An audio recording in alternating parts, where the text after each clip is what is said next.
Assalamualaikum warahmatullahi wabarakatuh. Alhamdulillahirabbil alamin wassalatu wassalamu ala asyrofil mursalin sayyidina Maulana Muhammadin wa ala alihi washabihi ajmain. Nama ba'du. Yang kita hormati bersama, yang sangat saya hormati Profesor Al-Habib Abdul bin Muhammad Baharun selaku Rektor Universitas Al-Ahqaf Yaman. Teman-teman yang di Yaman yang sedang menuntut ilmu yang saya hormati, khusus selaku Surya PCGNU Mas Agus Asro Halim dan Mas Khosi An-Najah selaku Ketua Tanfidiyah. Teman-teman thalabatul ilmi yang ada di Yaman. Biasanya kalau di Indonesia wasatiyah itu disebut atau diterjemahkan atau dialihbahasakan moderasi Islam. Di kamus bahasa Indonesia moderasi itu ditulis sebagai yang berkecenderungan tengah, berkecenderungan tidak ekstrim, baik dalam perilaku maupun faham. Juga dijelaskan moderasi adalah sikap mau mendengar orang lain.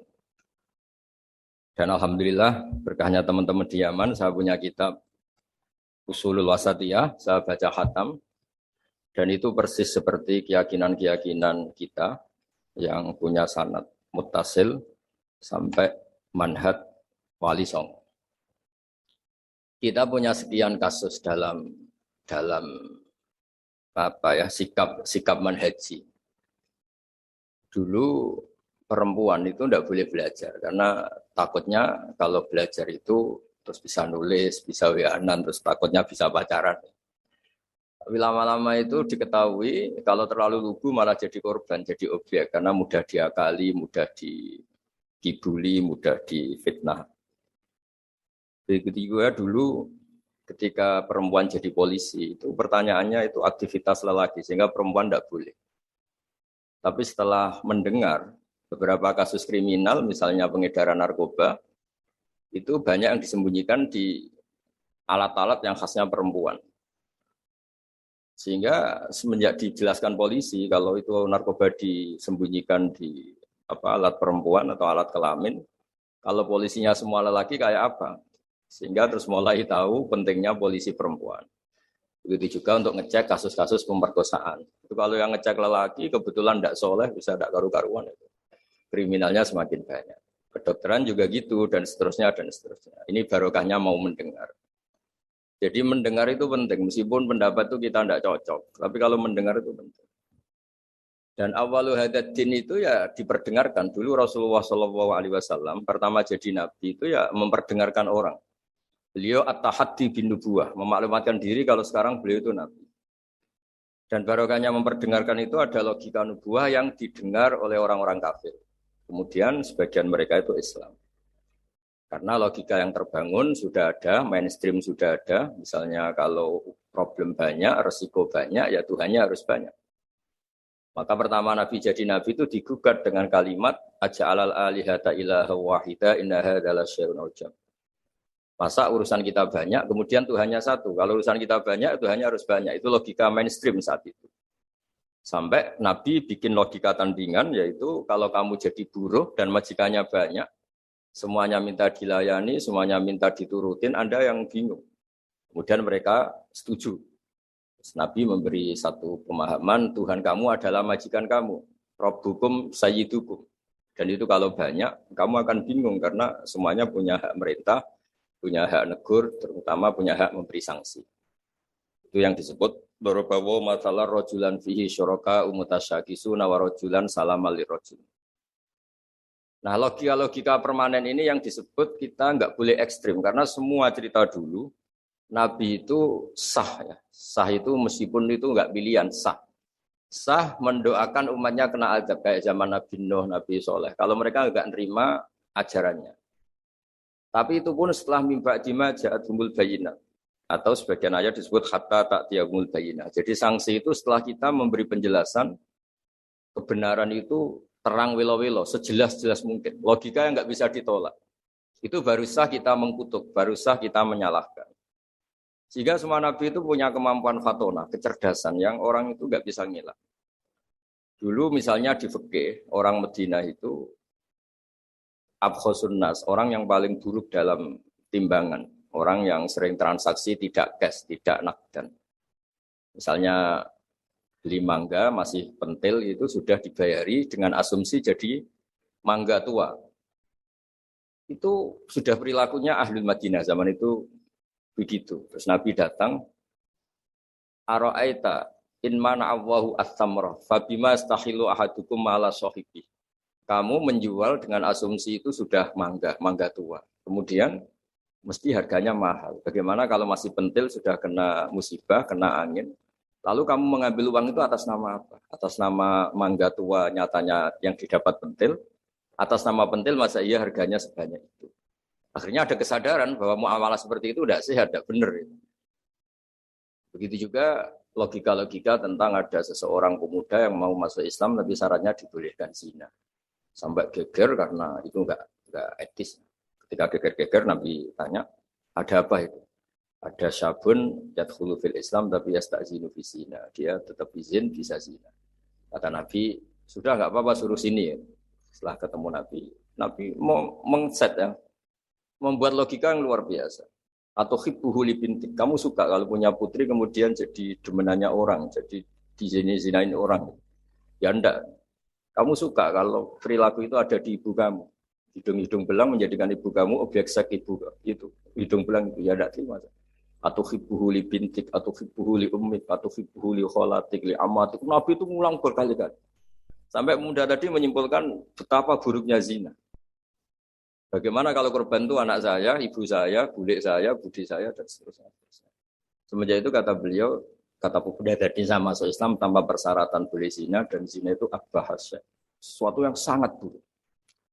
Nah ini yang harus dilatih terus oleh sikap-sikap yang nyuwun sewu bisa disebut ekstrim. Karena harusnya logika-logika Islam itu dipahami secara baik. Sehingga beberapa kali larangan-larangan manhiyat juga Allah menyebut innahu kana fahsyata wa maqta wa sa'a sabila. Jadi disebut itu buruk sekali. Misalnya pembunuhan, bagaimana kalau itu anak kamu, korbannya keluarga kamu. Sadis juga gitu, bayangkan kalau itu korbannya anak kamu.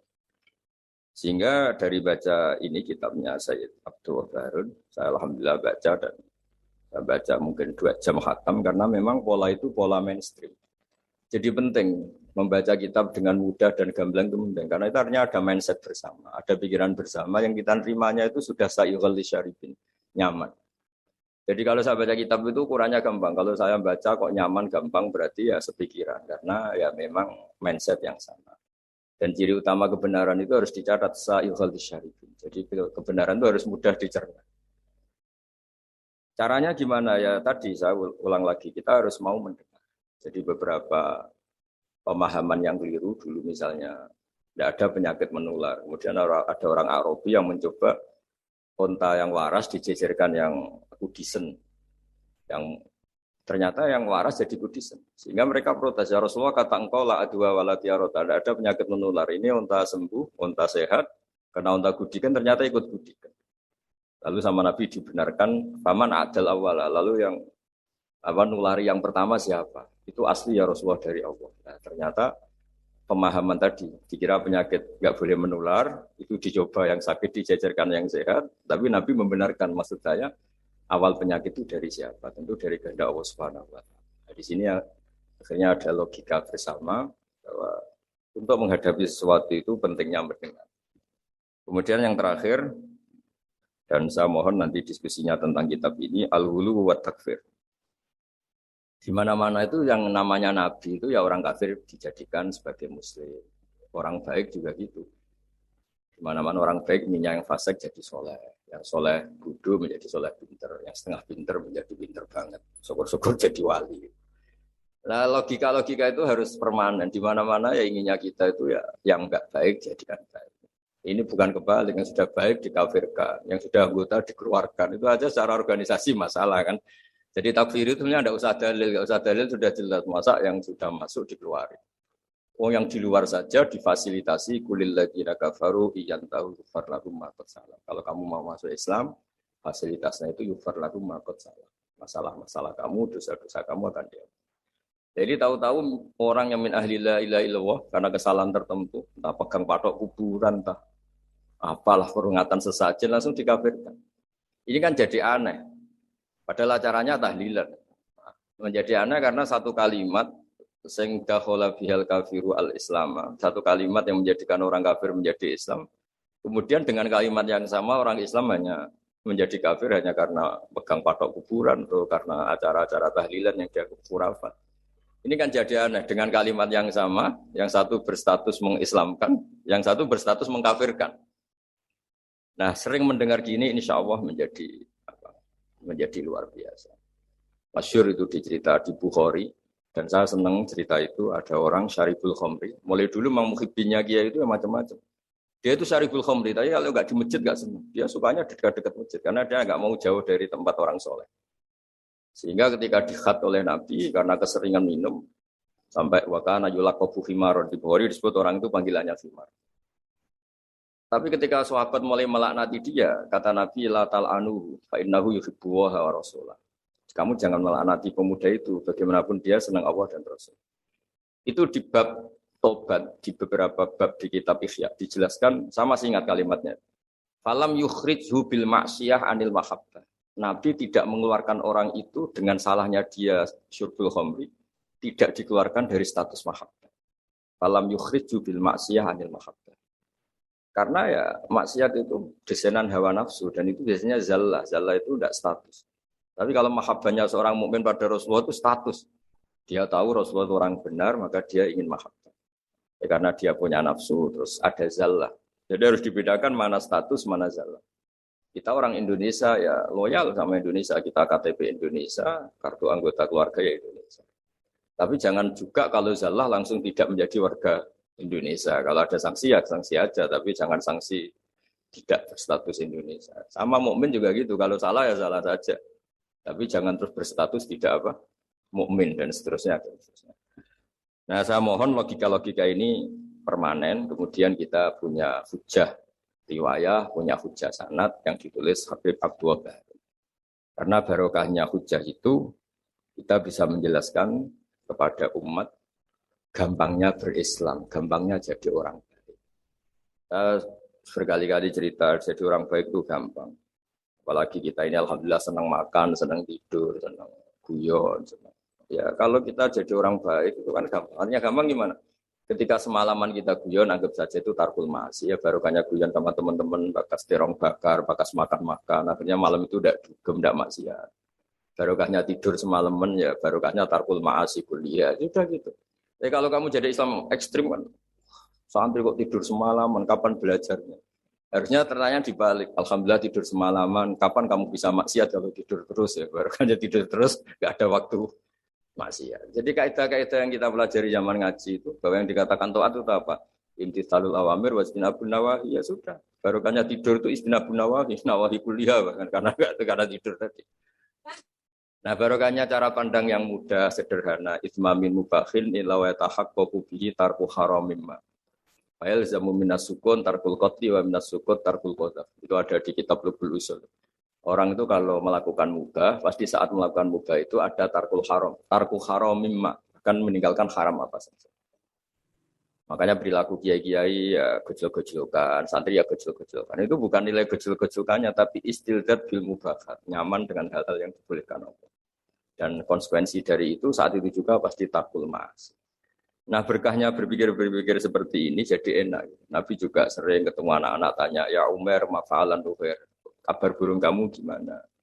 Hal-hal seperti itu bercengkrama tapi menjadi suasana itu nyaman. Tapi ketika ditanya, ayu islami khairun ya Rasulullah, itamu ta'am. Islam itu soal mangan-mangan, asik gitu ya. Islam itu tabassum, Islam itu talqatu wajhin, ceria. Jadi